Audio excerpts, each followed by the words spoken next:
उम्मीद है कि आप लोग अच्छे ही होंगे। और मैं आज क्लास 10 जैकबोर्ड के लिए मैं एक अच्छा सा टॉपिक लेके आ रहा हूँ। और ये जो टॉपिक है काफ़ी काफ़ी इम्पोर्टेंट है सेंटर बोर्ड के लिए।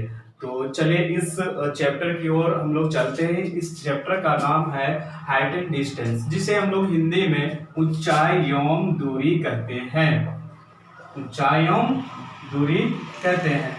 इस चैप्टर को स्टार्ट करने से पहले हम लोगों को सबसे पहले कुछ बेसिक पॉइंट की जानकारी ले लेनी चाहिए, जो कि हमारा ये है समकोण त्रिभुज, जिसे हम लोग हिंदी में राइट ट्रायंगल कहते हैं। तो हम लोग इस तरह से इसे कंस्ट्रक्ट करते हैं।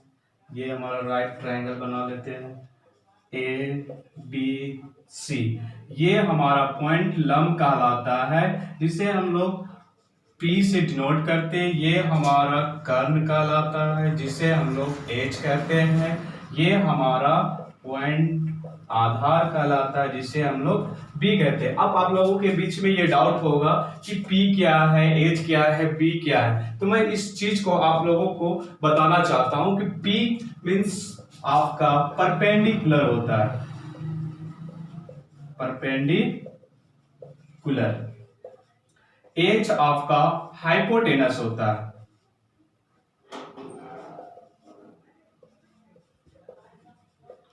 B आपका बेस होता है।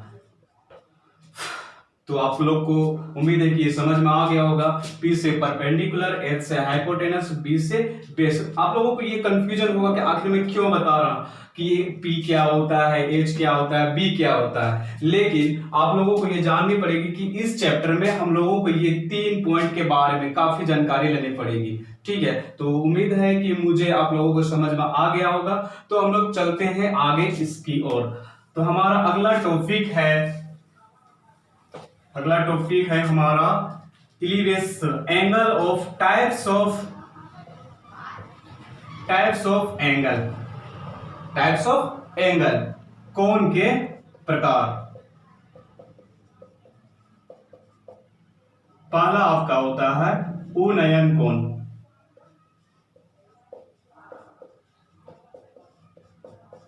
जिसे हम लोग इंग्लिश में एंगल ऑफ एलिवेशन कहते हैं। आप लोगों को कंफ्यूजन हो रहा होगा कि एंगल ऑफ एलिवेशन क्या होता है। तो मैं आप लोगों को बताना चाहता हूं, ये काफी आसान है, आप लोगों को बहुत जल्दी समझ में आएगा। लेकिन आप लोग प्लीज माइंड मत कीजिएगा, थोड़ा सा फनी तरीके से मैं समझाना चाहता हूं। तो जरा चलते हैं इसकी ओर। सपोज करें कि कोई एक लड़का रास्ते से जा रहा है और एक बिल्डिंग है जिसपे एक लड़की खड़ी है। अगर ये लड़का उस लड़की को देखता है तो इस लड़का द्वारा बनाया गया कोण को हम लोग उन्नयन कोण कहते हैं। मतलब क्या समझे आप लोग? जब कोई भी व्यक्ति द्वारा नीचे से ऊपर की ओर किसी वस्तु को देखता है तो उसके द्वारा बनाया कोण को हम लोग उन्नयन कोण कहते हैं। जैसे इस लड़का द्वारा उस लड़की को देखा गया, जिसके वजह से इसके बीच में उन्नयन कोण का निर्माण होता है। इसे हम लोग कहते हैं एंगल ऑफ एलिवेशन कहते हैं। तो चलते हैं हम लोग आगे एंगल ऑफ डिफ्रेक्शन की ओर।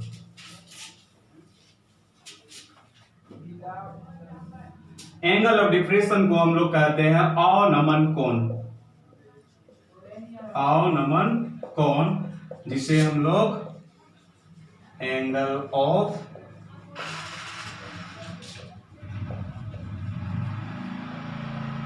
डिफ्रेक्शन करते हैं।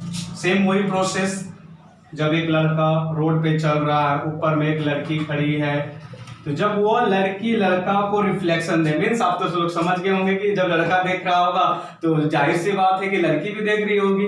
तो जब लड़की इस लड़का को देखे तो उसके द्वारा बनाया गया कोण हमारा अवनमन कोण होता है। तो इसे हम लोग कहते हैं अवनमन कोण। जब कोई व्यक्ति ऊपर से नीचे की कोई वस्तु को देखता है तो इसे उसके द्वारा बनाया गया कोण अवनमन कोण होता है। उम्मीद है मुझे आप लोग समझ में आ गया होगा। और यहाँ पे मैं आप लोगों को बता देना चाहता हूं कि थीटा एज ए एंगल होता है। ठीक है, तो अब हम लोग चलते हैं कुछ बेसिक पॉइंट की ओर। तो मैं आगे बढ़ता हूं। तो हमारा कुछ आप नोट करके लिख लीजिएगा। जैसे अगर हम लोग किसी भी वस्तु को, किसी भी खंभा, घर, मीनार या टावर को दिखाना हो तो उसे हम लोग एक वर्टिकल लाइन से शो करते हैं। किससे? वर्टिकल लाइन से शो करते हैं। ये आप लोगों को हमेशा याद रखनी पड़ेगी, ठीक है। अब हम लोग त्रिकोणमिति के 6 पॉइंट के बारे में समझते हैं, उसकी ओर चलते हैं। तो हमारा 6 पॉइंट है sine theta is equal to p by h, cos theta is equal to b by h, tan theta is equal to p by b, cot theta is equal to b by p, cosec theta is equal to h by p and sec theta is equal to h by b. अब आप लोगों को ये थोड़ा शॉर्टकटा लग रहा है कि आखिर सर क्यों समझा रहे हैं ये 6 पॉइंट के बारे में, तो मैं आप लोगों को बताना चाहता हूं कि ये जो 6 पॉइंट है, इस 6 पॉइंट में से 3 पॉइंट का काफी ज्यादा यूज है हमारे इस चैप्टर में, हाइट एंड डिस्टेंस में। जब मैं इस पे क्वेश्चन करूंगा तो आपको अच्छा तरीका से क्लियर हो जाएगा। लेकिन उससे पहले अब हम लोगों को ये कंफ्यूजन है कि हम लोग कौन सा क्वेश्चन कब लगाएं, कौन सा फॉर्मूला हम लोग कब अप्लाई करेंगे। तो उसके लिए हम लोगों को एक पिक्चर ड्रॉ करना पड़ेगा और जिसको मैं समझाता हूं। तो चले उसकी ओर हम लोग।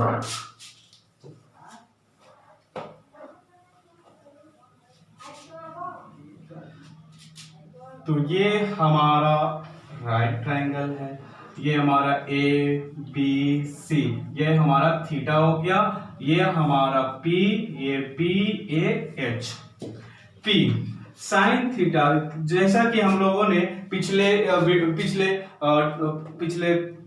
आर्टिकल्स में पढ़ा कि sine theta is equal to p by H.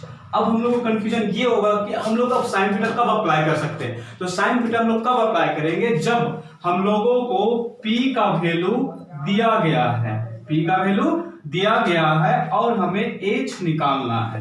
H निकालना है कहने का मतलब हम लोग को ये वैल्यू दिया हुआ है और हमको निकालना है ये वैल्यू। तो उस वक्त हम लोग साइन थीटा अप्लाई करेंगे।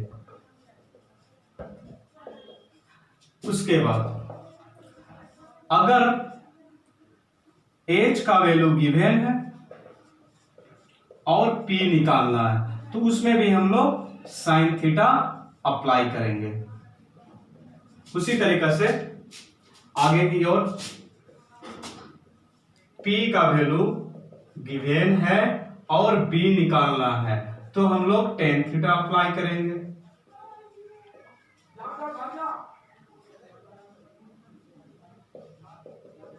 B गिवन है तो हम लोग B गिवन है, P निकालना है, उसमें भी टेन थीटा अप्लाई करेंगे।